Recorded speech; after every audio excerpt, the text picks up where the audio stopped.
Queremos devolver las escuelas a los estados porque tenemos el peor, literalmente, tenemos el peor departamento de educación y la educación del planeta. Estamos en la parte inferior de la tabla. Y sin embargo, somos los número 1 cuando se trata de gastar en las personas en educación. Ahora queremos no solo que se pueda elegir la escuela, que es algo importante, sino que los estados dirijan las escuelas otra vez y que se vuelvan tan buenos como los mejores departamentos de educación de cualquier parte del mundo. ¿Así que le parece bien que los estados gobiernen los asuntos educativos? Sí, pero no todos. ¿En lugar de que lo haga el gobierno federal? Puede devolverse a los estados, y puedo decirte que 40 estados lo harán a lo grande. Y también encontraremos problemas probablemente, como con todo lo demás. Y algunos no lo harán tan bien, pero les ayudaremos. El presidente Donald Trump firmó hoy la orden, después de haber prometido en repetidas ocasiones deshacerse de la agencia y devolverle la potestad de la educación a los estados y a los padres. Su secretaria de prensa, Karoline Leavitt, matizó que el presidente firmaría una orden hoy, pero que no la iban a abolir por completo, la agencia. Solo iban a reducir su tamaño en gran medida. De hecho, solo puede abolirla el organismo que la creó, en este caso el Congreso, y requeriría 60 votos del Senado, algo que parece a día de hoy un tanto improbable.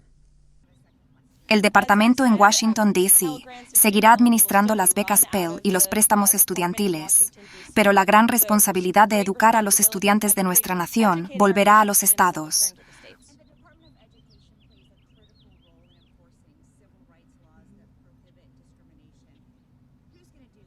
Cualquier función crítica del departamento se mantendrá. Pero repito, estamos reduciendo en gran medida la escala y el tamaño de este departamento.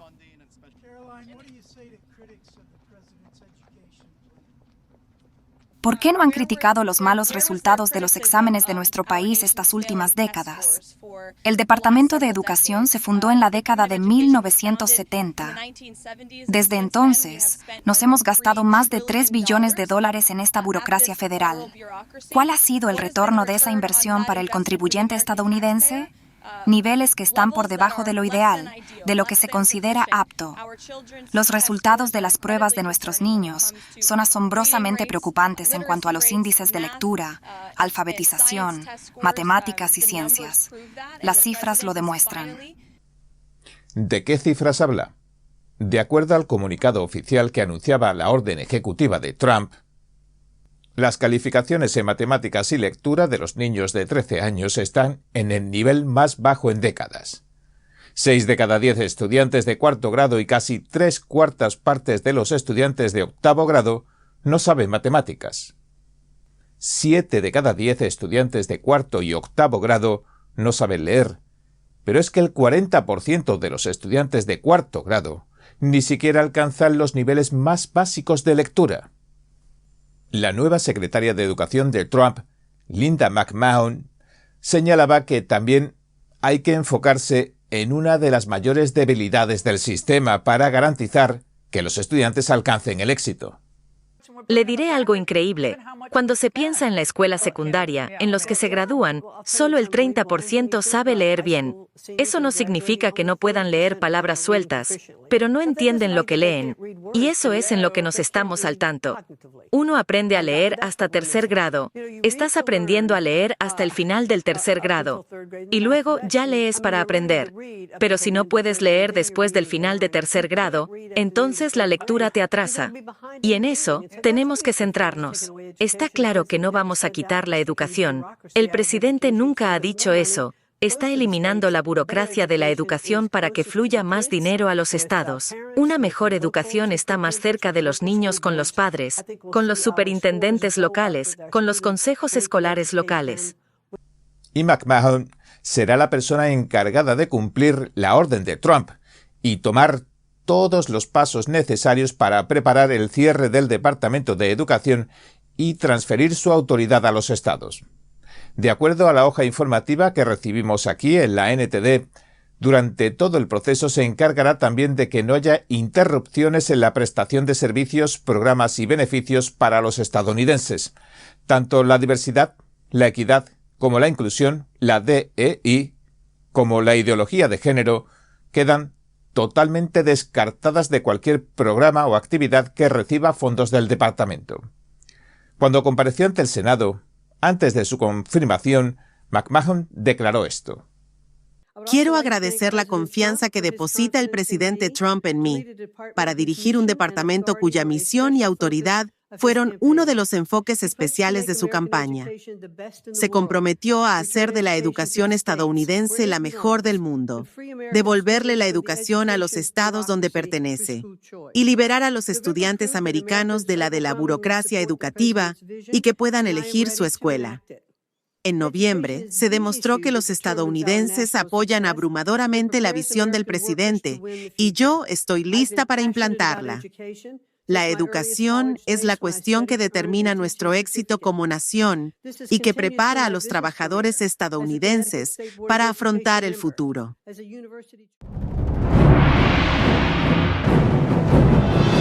Un espectáculo realmente importante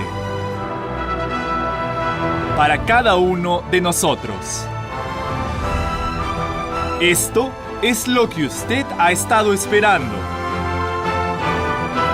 Véalo por lo menos una vez en su vida. Shen Yun.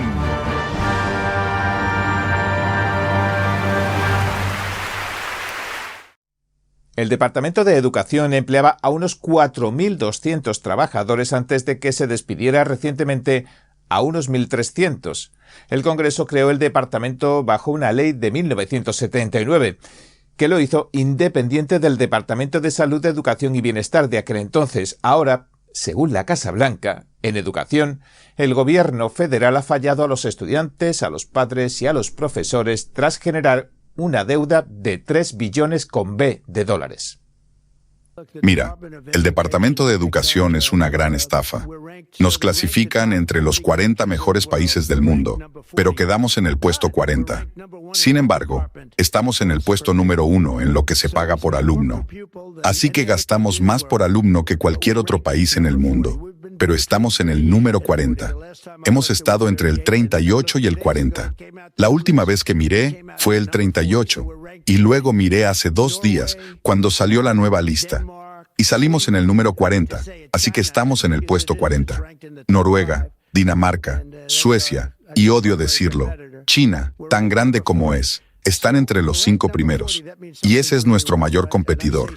Pero estamos en el puesto número 40. Así que si estamos en el puesto número 40, eso significa que algo está realmente mal, ¿verdad?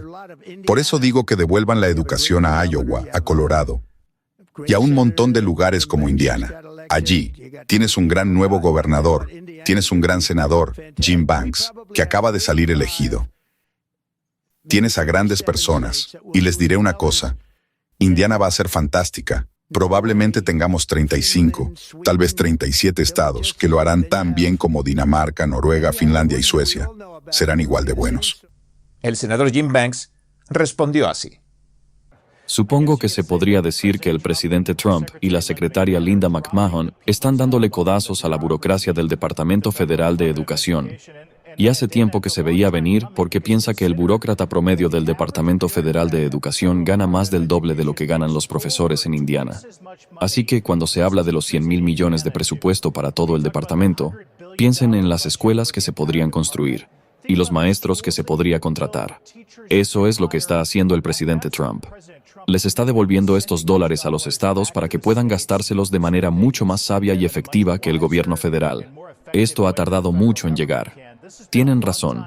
El Congreso tiene que cimentarlo. Debemos eliminar y abolir el departamento y hacer que estos recortes sean permanentes y dejar que los estados conserven ese dinero en lugar de enviárselo a Washington. También los más críticos reaccionaron a la noticia y algunos incluso calificaron la orden de ilegal y de abuso de poder. La senadora Tina Smith, una demócrata de Minnesota, escribió en X lo siguiente. Lucharé contra su comportamiento ilegal hasta el cansancio y estoy bastante segura de que los cientos de miles de personas que se han comunicado con mi oficina desde que comenzó con esta tontería están de acuerdo. La pintura al óleo tradicional inspirada en lo divino genera compasión. Las obras de arte creadas en la verdad y la belleza iluminan el camino hacia la bondad. Redescubra el arte tradicional. Reviva la cultura clásica. Cordialmente invitamos a pintores al óleo de todo el mundo a participar en la 7ª Competencia Internacional de Pintura al Óleo de NTD, una celebración del realismo clásico. Visite oilpainting.ntdtv.com. El senador Chris Murphy, un demócrata de Connecticut, también describió la decisión de Trump como un ataque al Departamento de Educación y la destrucción de las escuelas públicas. Así que si el Departamento de Educación cierra, va a perjudicar a millones de familias en este país. Solo va a permitir el robo de recursos de las familias normales para llenar los bolsillos de los multimillonarios, aunque también es probable que acabe despertando un día y descubra que su escuela primaria local, a la que van sus hijos, es propiedad de una empresa de capital privado del otro lado del país, y se está ejecutando con fines de lucro en lugar de para la educación de sus hijos. Race Forward, una organización nacional que se dedica a promover la equidad y la justicia racial, también criticó a la administración Trump. Durante décadas, el Departamento de Educación ha desempeñado un papel crucial en el avance de las oportunidades educativas para todos los niños, incluidos los estudiantes negros, latinos, indígenas, asiáticos, inmigrantes, LGBTQ+, y con discapacidades. Forzar despidos masivos para, en esencia, cerrar el departamento revertiría muchos años de progreso. En el otro lado del arco, y mientras tanto, el representante Thomas Massie, un republicano de Kentucky, dio la sorpresa. Recientemente se convirtió en el blanco de Trump por ser el único oponente republicano de la Cámara de Representantes a un proyecto de ley de financiación a corto plazo. Pero hoy se pronunció firmemente a favor de desmantelar el Departamento de Educación. Escribió: «Bravo. El Congreso debería apoyar la audaz agenda del presidente Trump aprobando mi proyecto de ley HR 899 para abolir el Departamento de Educación. También podríamos usar las rescisiones y el proceso de conciliación presupuestaria que tan solo requiere 51 votos en el Senado para respaldarlo». El secretario de Estado norteamericano Marco Rubio ha lanzado una advertencia al gobierno venezolano. A menos que el régimen de Maduro acepte un flujo constante de vuelos de deportación, sin más excusas ni demoras, dice, Estados Unidos le impondrá graves sanciones y cada vez más graves. El jefe de la diplomacia estadounidense dice que no se trata de ningún tema que haya que debatir o negociar, porque es su obligación hacerse cargo de los repatriados, y tampoco que merece recompensa alguna. Es más, hace unos días resumía así la situación de Venezuela. Desafortunadamente existe un régimen que se ha apoderado del territorio venezolano, que está en negocios con los narcocarteles, que apoya a las guerrillas narcotraficantes que también están destabilizando al pueblo de Colombia, que se liga también con Irán, que están dispuestos a asesinar, encarcelar, exiliar a más de 8 millones de venezolanos que han tenido que abandonar a su país y a todos esos que resisten su mandato político o su poder político dentro del país. En fin, yo creo que el futuro de Venezuela le corresponde al pueblo venezolano y que la solución es una elección legítima, democrática, observada y todo lo que no ha ocurrido, lo que Maduro no puede ganar. Maduro jamás puede ganar una elección legítima en Venezuela y él lo sabe, por eso se robaron las últimas elecciones. Lo que nosotros no podemos hacer es premiarlo. Ahora, la administración Trump ha puesto la mira en acelerar la expulsión de Estados Unidos de criminales venezolanos como los integrantes de la pandilla Tren de Aragua. Y también se propone enviar de regreso a Venezuela a todo aquel que se encuentre ilegalmente en el país. Le pedimos su opinión al Ministerio de Comunicaciones de Venezuela, pero no respondió de inmediato. Lo que sabemos es que el gobierno de Maduro ha rechazado sistemáticamente las sanciones estadounidenses, las califica de ilegítimas y asegura que constituyen una guerra económica con la que quieren debilitar a Venezuela. Mientras tanto, la administración Trump avanza con las deportaciones y envía a Venezuela a los pandilleros del Tren de Aragua, una organización criminal transnacional. La banda ha sido designada en Estados Unidos como organización terrorista extranjera. El presidente Trump incluso ha acusado al gobierno de Maduro de emplear a los pandilleros del Tren de Aragua para llevar a cabo lo que califica de acciones hostiles dentro de Estados Unidos. Esto decía el mandatario estadounidense antes de sellar definitivamente las fronteras y dar luz verde a las deportaciones masivas de inmigrantes ilegales. En Venezuela el crimen ha bajado un 67% desde hace año y medio, porque están tomando a todas sus pandillas y a todos sus criminales y los están depositando en los Estados Unidos de América. Venezuela, piensen en su criminalidad. ¿A quién no le gustaría que bajara su tasa de criminalidad un 67%? Pero la nuestra va en la otra dirección. Luego, en febrero, lanzó otro mensaje al gobierno de Maduro. Venezuela ha dicho muy fuertemente que no aceptará a ningún inmigrante ilegal, a ninguna de las personas que nos enviaron. Nos enviaron a sus pandillas, probablemente la peor pandilla de cualquier parte del mundo, tan mala como la MS-13, o tal vez peor. Y salieron de las cárceles de Venezuela, vaciaron sus cárceles en nuestro país, y luego nos dijeron, nunca nos los llevaremos de vuelta. Pero se los llevaron de vuelta, y los están readmitiendo. Y rápidamente. Se está enviando a mucha gente a Venezuela, aunque dijeron que no los aceptarían, pero lo están haciendo. Sin embargo, estamos mirando a Venezuela muy seriamente. Y aseguró que revisaría el asunto de las licencias petroleras venezolanas y algo que no entendía. ¿Por qué razón Biden, su antecesor, les otorgó miles de millones de dólares? Más recientemente, como informamos en profundidad en este vídeo que les dejo aquí, Trump invocó una ley del siglo XVIII que se había usado poco hasta ahora. Ha nombrado a los miembros del Tren de Aragua como enemigos extranjeros. Esto permite su rápida detención y deportación. La proclama dice que la pandilla perpetra una invasión o incursión depredadora en territorio estadounidense y acusa a Maduro de tener vínculos con la pandilla a través del Cártel de los Soles, que es una organización narcoterrorista patrocinada, dice, por el propio régimen. En resumen, Trump y su administración dicen convencidos que las pandillas forman parte del gobierno de Maduro y este les facilita el ingreso ilegal a los Estados Unidos para que siembren el caos y desestabilicen el país.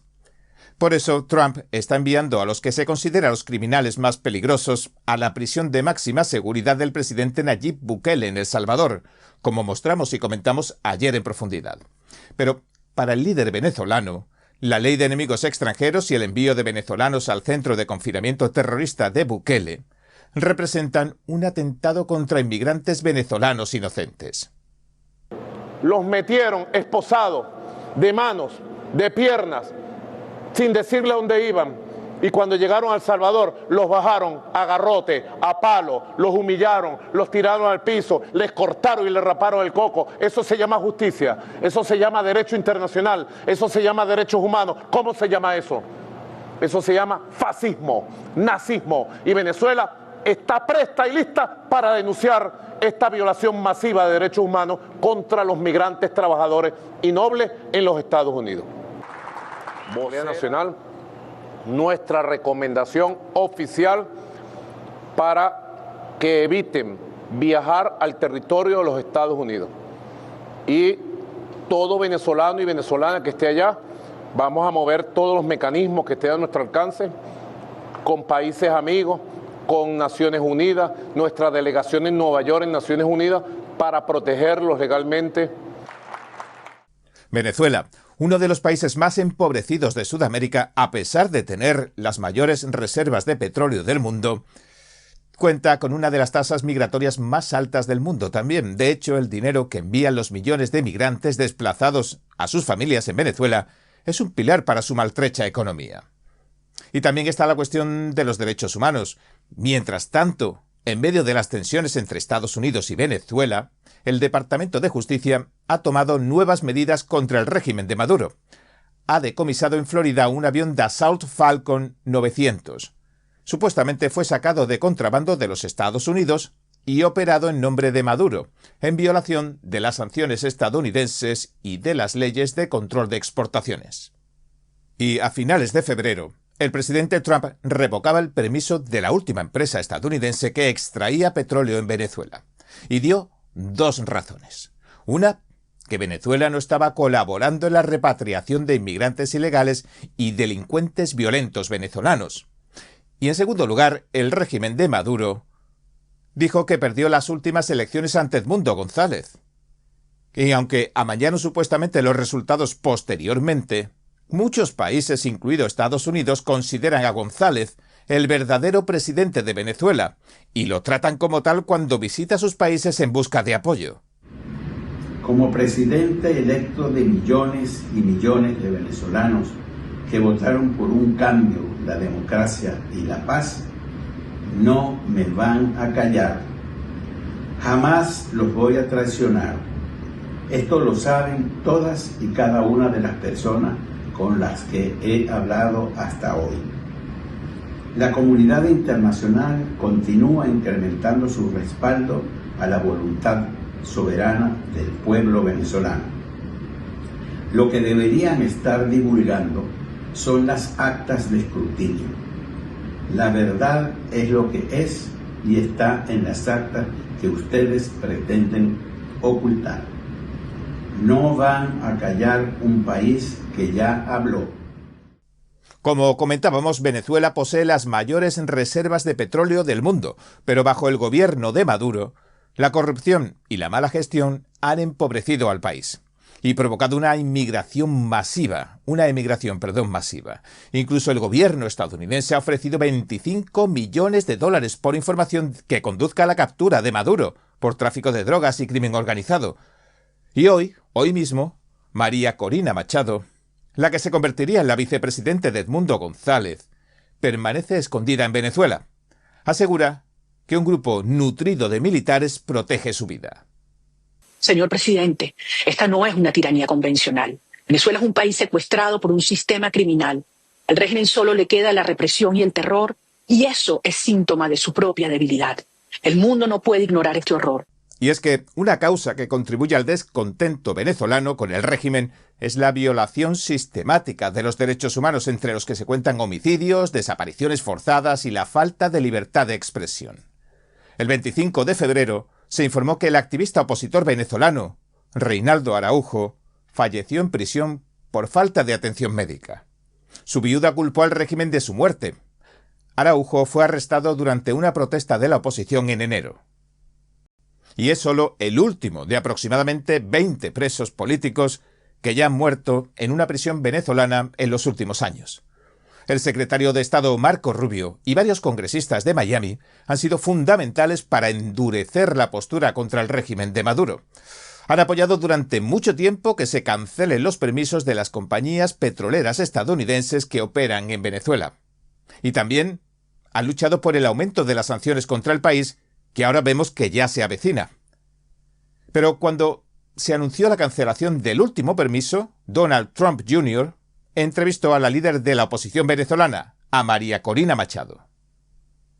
Imagínate que estás sentada al lado de mi padre. ¿Qué le dirías? ¿Cuál es tu plan? ¿Cómo lograrías que se reconozca la victoria electoral y una transferencia pacífica de poder para contener el caos? ¿Cómo lo harías sin convertir Venezuela en otra Libia o Irak, que serían ejemplos de dónde salió mal y se produjo una inestabilidad total? Espero con ansias ese momento. De verdad que lo hago. Le diría, mire, señor presidente, Venezuela es la mayor oportunidad de este continente para usted, para el pueblo estadounidense y para toda la gente del continente, incluyendo a los venezolanos. Y tenemos el plan para avanzar y lo estamos ejecutando. Un plan para sacar del poder a Maduro. Asumimos nuestra responsabilidad. Hacemos nuestra parte aquí, y lo hemos demostrado hasta ahora, y nunca dejaremos de trabajar, día y noche. Pero necesitamos un verdadero aliado que sepa exactamente qué hacer. No necesitamos más botas sobre el terreno. No necesitamos soldados en Venezuela. Eso es una locura. Ni siquiera necesitamos recursos, porque tenemos la posibilidad de pagar por la libertad y pagar por la reconstrucción de nuestro país. Tenemos esos recursos. Son enemigos de este país, así que el presidente Trump los trata como a enemigos y nos dijo que hiciéramos exactamente lo que ya deberíamos haber hecho. El presidente Trump va a hacer que este país vuelva a ser seguro y lo hará con cada inmigrante ilegal. Este fin de semana fueron 261. El zar de la frontera de Estados Unidos, Tom Homan, que hace poco puso en marcha la eliminación total de los cárteles de la droga, aquí le dejo el vídeo, defendía, como hemos visto, que se enviaran al centro de internamiento de terroristas de El Salvador a 238 miembros de la pandilla venezolana Tren de Aragua y a 23 pandilleros de la Mara Salvatrucha, buscados por la justicia salvadoreña. Y así los recibieron.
Este era el vídeo que compartía en redes el presidente de El Salvador, Nayib Bukele.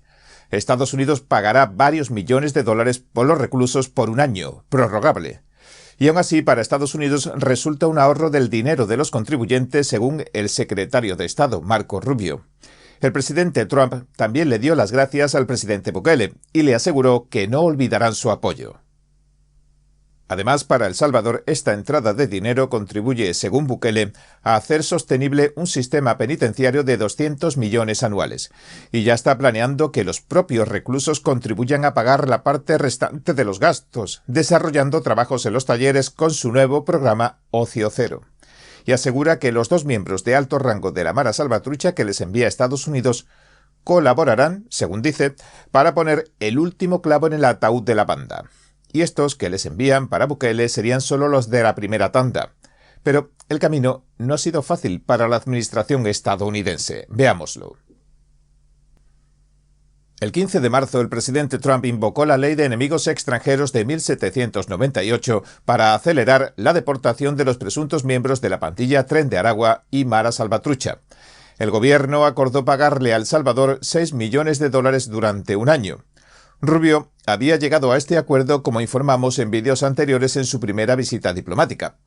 El 16 de marzo, la secretaria de prensa Caroline Leavitt decía esto. Este fin de semana, por orden del presidente, el Departamento de Seguridad Nacional arrestó con éxito a casi 300 terroristas del Tren de Aragua, salvando innumerables vidas estadounidenses gracias a la gran labor del Departamento de Estado. Estos atroces monstruos fueron extraídos y trasladados a El Salvador, donde ya no representarán una amenaza para el pueblo estadounidense. Pero, en el momento en que Trump firmaba la proclamación, los abogados de 5 de los venezolanos detenidos listos para ser deportados desde Estados Unidos presentaron una demanda para bloquear los vuelos.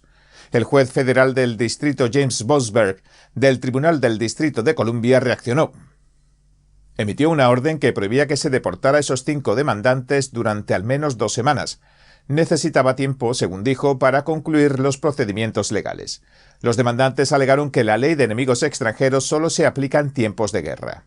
El juez emitió una segunda orden el 15 de marzo por la tarde y le otorgó a todos y cada uno de los no ciudadanos del país, que de otro modo estarían sujetos a la proclamación presidencial, una certificación que los incluía en la demanda colectiva.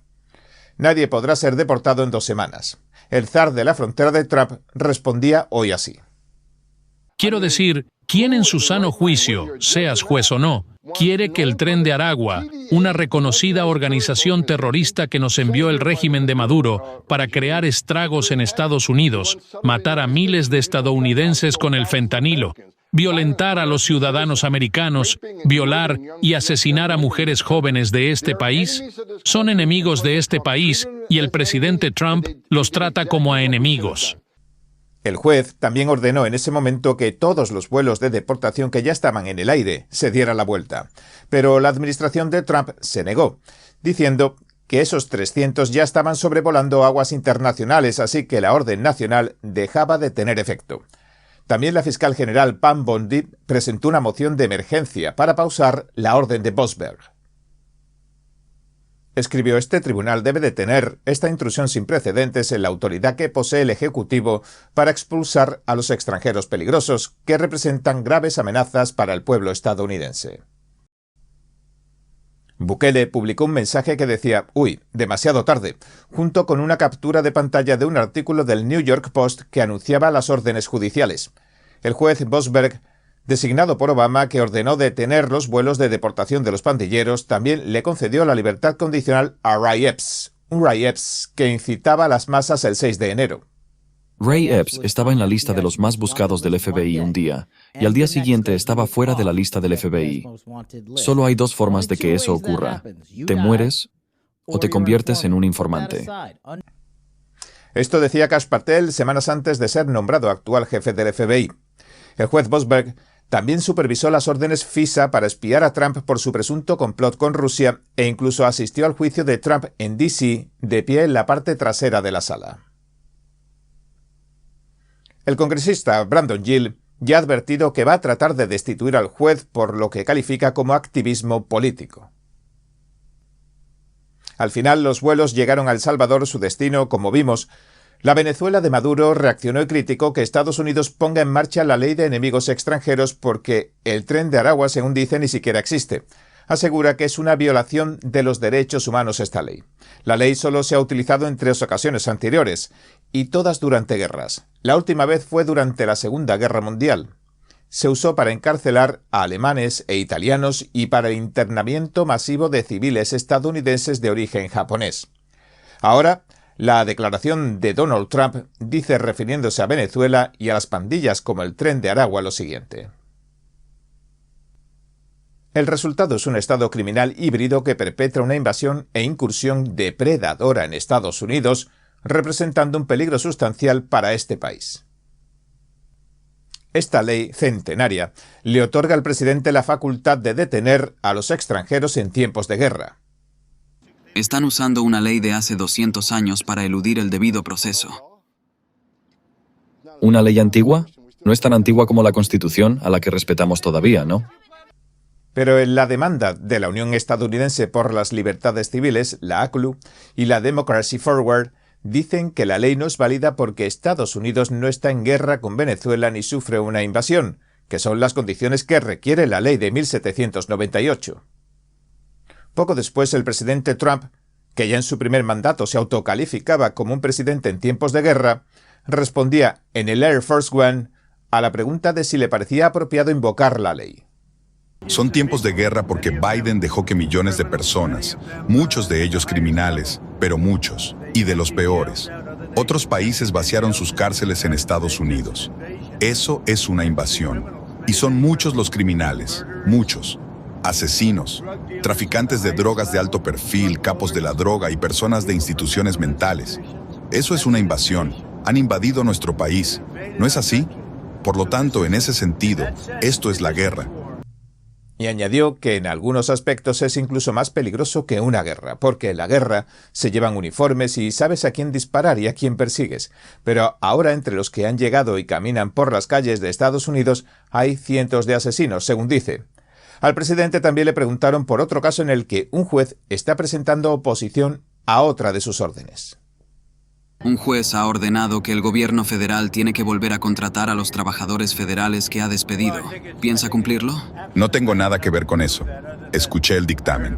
Creo que es absolutamente ridículo. ¿Está este juez poniéndose asumiendo el cargo del presidente de los Estados Unidos, al que eligieron unos 80 millones de votantes? Esa es una decisión muy peligrosa para nuestro país. Espero que la Corte Suprema se pronuncie. Pero es una decisión muy peligrosa para nuestro país.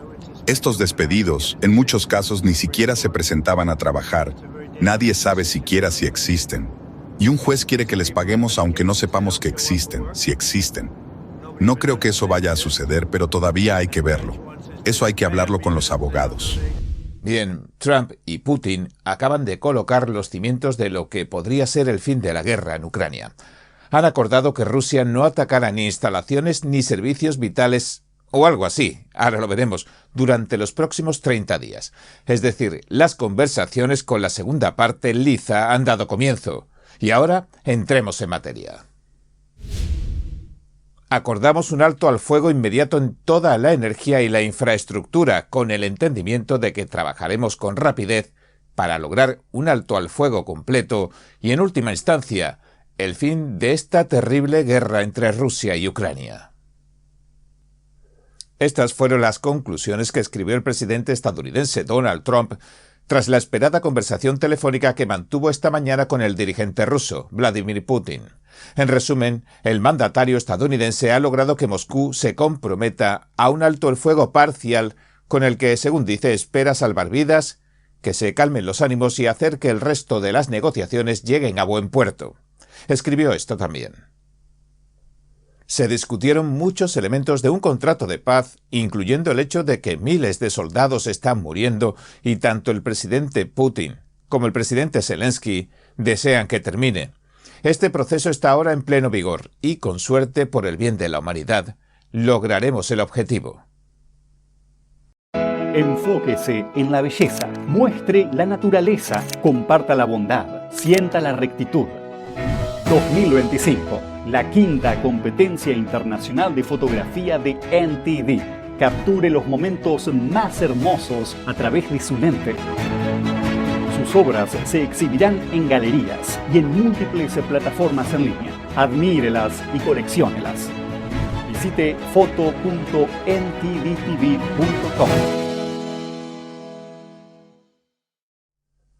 El acuerdo se produce una semana después de que Kiev aceptara un alto el fuego total de también 30 días con el apoyo de Estados Unidos.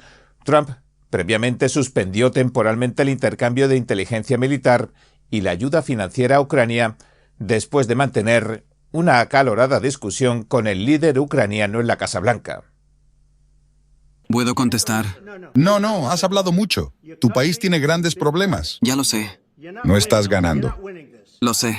No estás ganando esto. Tienes una maldita buena oportunidad de salir bien parado gracias a nosotros. Señor presidente, nos quedamos en nuestro país, manteniéndonos fuertes desde el principio de la guerra. Hemos estado solos y estamos agradecidos. Da las gracias en este gabinete y no solo en este gabinete.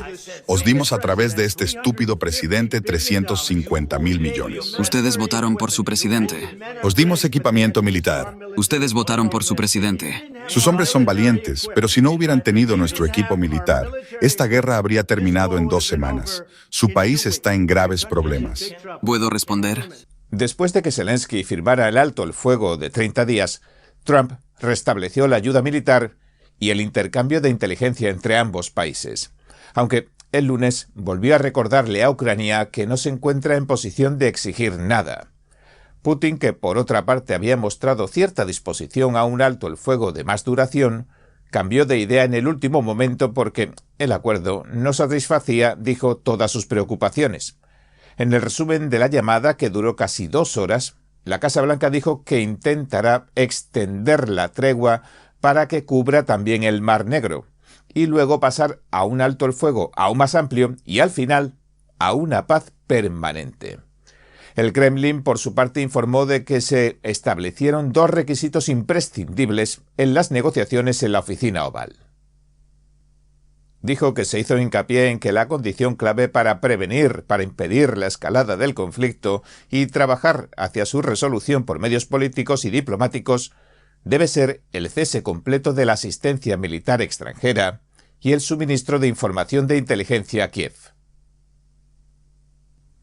Así que todo se irá desmadejando, pero al final posiblemente dé lugar a una cuestión de confianza entre ambos contendientes. Y entre ambos mensajes notamos también una ligera discrepancia, es decir, entre la descripción que el Kremlin hace del acuerdo y la que hace la Casa Blanca. El Kremlin describió el acuerdo como uno que prohíbe los ataques a instalaciones de infraestructura energética, mientras que un comunicado inicial de la Casa Blanca indicó que la tregua abarca energía e infraestructuras. Pero por el momento no hemos recibido respuesta de la Casa Blanca sobre esta y algunas otras cuestiones de la tregua parcial. Lo que dejaron claro es que estas negociaciones comenzarán inmediatamente en el Medio Oriente. El Kremlin dijo que Putin también había acordado liberar a 175 ucranianos retenidos en Rusia, a cambio de que regresen 175 rusos que retiene el bando ucraniano.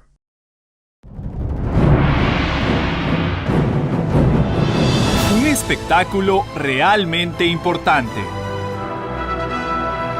para cada uno de nosotros. Esto es lo que usted ha estado esperando. Véalo por lo menos una vez en su vida. Shen Yun.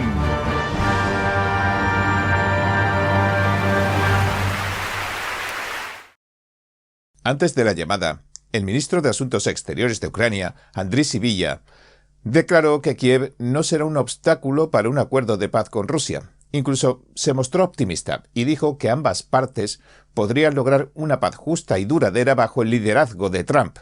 Y hace unas horas añadía esto. ¿India puede desempeñar un papel más proactivo, señor? Sí, por supuesto.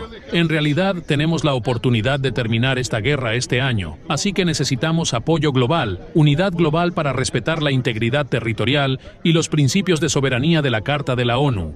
¿Cuán esperanzado está por la llamada telefónica de hoy? Verá, aceptamos este acuerdo incondicionalmente. Así que ahora es importante obtener una respuesta incondicional de la parte rusa que afiance la propuesta de Estados Unidos con respecto a este acuerdo. La parte ucraniana está lista.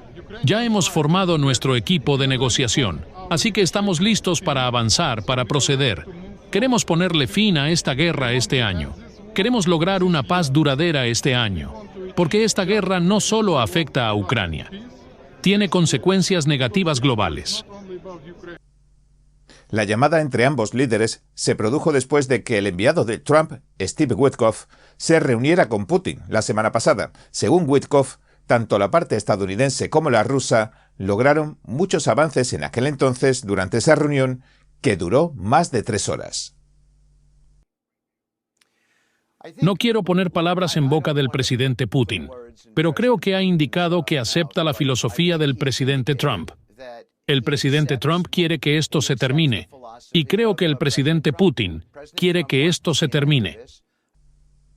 Y durante esta entrevista en CBS, Witkoff dijo que las diferencias tan significativas que existían entre Ucrania y Rusia antes de la toma de posesión de Trump se han reducido, y señaló que un alto el fuego implica abordar diversos factores como la prevención de combates a lo largo de una frontera de 2.000 kilómetros, unas 1.200 millas, y combates en zonas como el Kursk.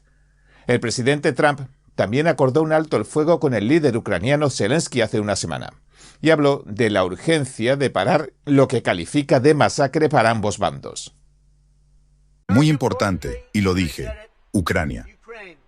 Alto el fuego. Ucrania. Alto el fuego. Y se ha acordado hace un rato. Ahora tenemos que ir a Rusia, y esperemos que el presidente Putin esté de acuerdo, y podamos conseguir que todo marche. Podemos acabar con esta horrible guerra. Tenemos 2.000-3.000 soldados a la semana, cada semana, 2.000-3.000-4.000 a veces. Tengo los informes, y no son soldados americanos, son ucranianos y rusos. Y la gente que no lo son, sigue siendo asesinada. La gente está siendo asesinada en las ciudades. Cosas explotan por todas las ciudades. Así que queremos acabar con esa guerra. Creo que esto es muy grande. Creo que es una gran diferencia entre la última visita que vieron en el despacho Oval y esta. Así que es un alto el fuego total. Ucrania ha aceptado y esperamos que Rusia esté de acuerdo. Vamos a reunirnos con ellos más tarde hoy y mañana, y espero que podamos llegar a un acuerdo. Pero creo que el alto el fuego es muy importante. Si podemos conseguir que Rusia lo haga, será genial. Si no podemos, seguiremos adelante. Pero la gente va a morir, mucha gente.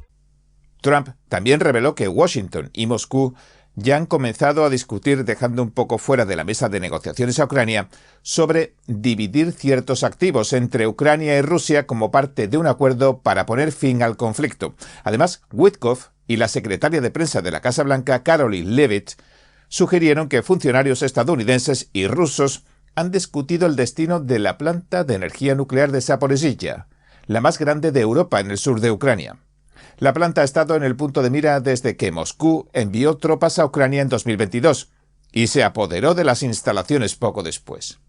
El Organismo Internacional de Energía Atómica de la ONU ha expresado repetidamente su alarma al respecto, alimentando el temor a una posible catástrofe nuclear. Y este es uno de los activos más importantes y producía casi la 1/4 parte de la electricidad de Ucrania antes de que comenzara la guerra. Ahora, todas las miradas apuntan a este lugar. Ya veremos qué irá pasando en los próximos días. Bien, hasta aquí nuestro informe de hoy. Si le gustó, por favor, no olvide darle a me gusta, suscribirse y compartirlo. Gracias por ver En Primera Plana. Nos vemos mañana.